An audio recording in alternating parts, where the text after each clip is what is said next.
Polisi telah menangkap total 8 orang pelaku penculikan dan pembunuhan Kepala Cabang Bank BUMN Ilham Pradipta.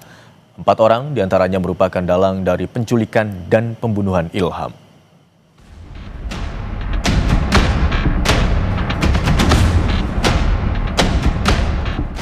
Kasus penculikan dan pembunuhan Kepala Cabang Bank BUMN Ilham Pradipta terus diusut polisi.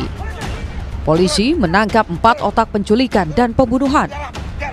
Aksi penangkapan dilakukan Subdit Jatanras Polda Metro Jaya di Jalan Slamet Riyadi Solo, Jawa Tengah. Dalam penangkapan ini, polisi menangkap 3 orang. Tak lama berselang, polisi kembali membekuk 1 tersangka lainnya di wilayah Pantai Indah Kapuk, Jakarta Utara. Melalui rilis tertulis, Kasubdit Jatanras Polda Metro Jaya AKBP Abdul Rohim bilang, 4 pelaku berinisial C, DH, YJ, dan AA. 3 pelaku berinisial DH, YJ, dan AA ditangkap pada tanggal 23 Agustus 2025 pukul 20.15 WIB di daerah Solo, Jawa Tengah. Sedangkan pelaku C ditangkap di daerah PIK, Jakarta Utara pukul 15.30 WIB tanggal 24 Agustus 2025. Saat ini, keempat pelaku sedang dilakukan pendalaman secara intensif. Sebelumnya, polisi juga sudah menangkap 4 pelaku yang diduga berperan menculik Ilham. Total, polisi sudah menangkap 8 pelaku. Namun polisi masih belum mengungkapkan apa motif pelaku membunuh Ilham. Aksi penculikan terhadap Ilham terekam CCTV di kawasan Pasar Rebo, Jakarta Timur pada 20 Agustus lalu. Sehari kemudian, jasad Ilham ditemukan terikat dan terlakban di kawasan Bekasi, Jawa Barat. Tim Liputan, Kompas TV. Keluarga Kepala Cabang Bank BUMN yang menjadi korban penculikan dan pembunuhan menyatakan tidak ada sesuatu yang janggal sebelum maupun setelah kejadian. Berikut cuplikan perbincangan di program Kompas Malam. Sampai saat ini kita sudah memperhatikan dan tidak ada yang kenal. Tidak ada yang dikenal. Tapi sejauh ini bagaimana respon Anda dan juga keluarga ketika polisi akhirnya berhasil menangkap otak dari rencana pembunuhan terhadap almarhum, Pak? Yang pertama, kita sangat apresiasi atas kinerja dari kepolisian yang begitu cepat ya bergerak dan menangkap dari sementara menjadi dugaan para pelaku. Itu kita sangat Pak, apresiasi lah. Ini juga yang ingin kita ketahui, apakah memang korban pernah bercerita soal terlibat masalah dengan seseorang, atau mungkin di tempat kerja, atau mungkin nasabah begitu, pernah nggak? Nah, sejauh ini tidak pernah mendengar tentang hal tersebut ya dari keluarga. Karena almarhum mungkin tidak bercerita juga berkaitan dengan pekerjaannya untuk di rumah.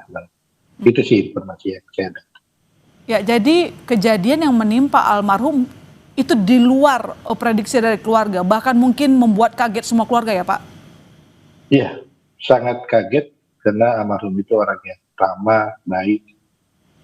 Jadi kalau sampai terjadi seperti ini kan jadi sangat mengagetkan kami dari pihak keluarga.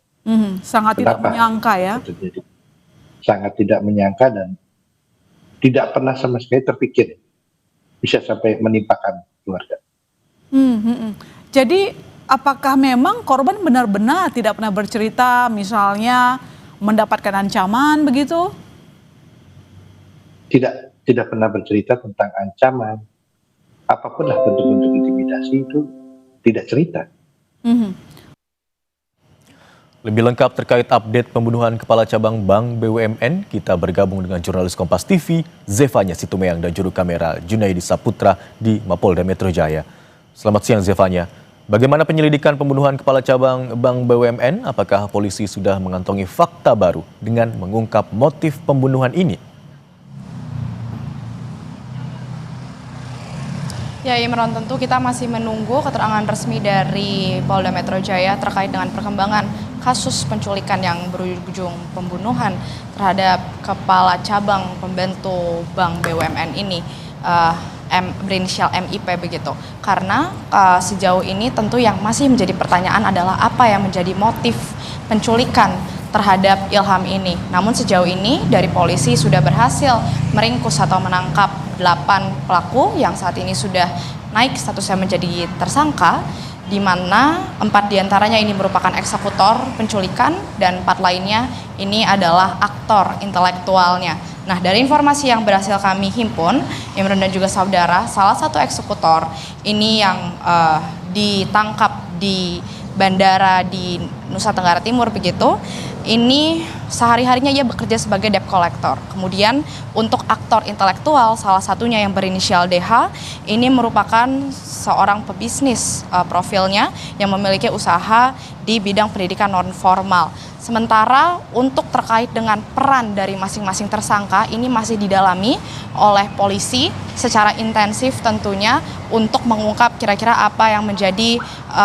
peran dari masing-masing tersangka ini. Tapi kalau kita melihat lagi dari kronologi yang terjadi kemarin di tanggal 20 Agustus diculiknya Ilham ini atau korban di sebuah pusat perbelanjaan di kawasan Pasar Rebo Jakarta Timur yang kemudian ia ditemukan keesokan harinya sudah dalam kondisi tidak bernyawa dengan tangan dan kaki yang terikat serta mata yang tertutup dengan lakban. Ini kemudian segera dibawa ke Rumah Sakit Polri Kramat Jati. Nah, dari keterangan Kepala Rumah Sakit Polri Kramat Jati ini menyebut bahwa hasil otopsi menemukan adanya bekas luka di leher dan juga dada dari korban, sehingga meninggalnya korban ini diduga dikarenakan kurangnya oksigen akibat tekanan yang ada pada leher dan dada korban.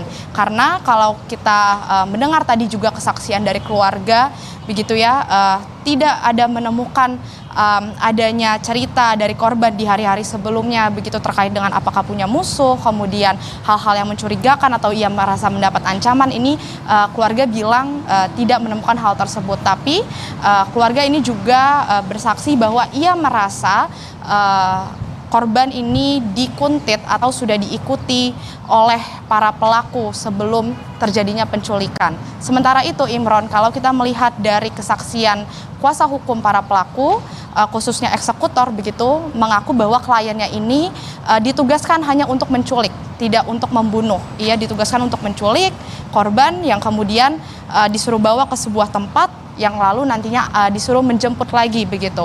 Tapi ketika mereka ditugaskan untuk menjemput lagi, di sini mereka menemukan korban atau kepala cabang Bank BUMN ini sudah tidak bernyawa. Sehingga tentu yang kita tunggu Imron apa yang menjadi motifnya, karena sejauh ini informasi yang beredar banyak sekali. Ada yang menduga ini dikarenakan masalah pribadi, kemudian ada juga dugaan terkait apakah ada konflik internal di dalam kantor kerja dari korban, atau yang terakhir ini juga ada isu atau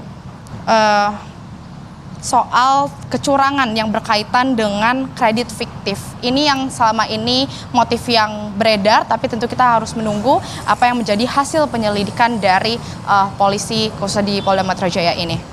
Imron. Baik, hingga saat ini ada 8 orang yang sudah ditangkap, sudah ditetapkan sebagai tersangka, lalu perkembangan penyelidikan masih terus dilakukan. Apakah masih ada dugaan keterlibatan pihak lain selain dari 8 orang yang ditangkap, Zevanya? Ya, sejauh ini kalau kesaksian dari polisi memang dari 8 tersangka ini masih difokuskan untuk melihat perannya masing-masing. Tapi masih ada satu sosok lagi, Imron, yang masih diselidiki oleh polisi, di mana sosok ini seringkali dipanggil dengan sebutan bos oleh para pelaku. Sehingga ini yang masih ditelusuri lebih lanjut oleh polisi, yang kabarnya ini kemungkinan sosok yang sering dipanggil bos ini berlokasi atau berada di daerah Surabaya, Jawa Timur. Tentu kita akan menunggu, Imron, nanti bagaimana update perkembangannya dari Polda Metro Jaya terkait perkembangan kasus penculikan yang berujung pembunuhan terhadap kepala cabang pembantu Bank BUMN ini, Imron.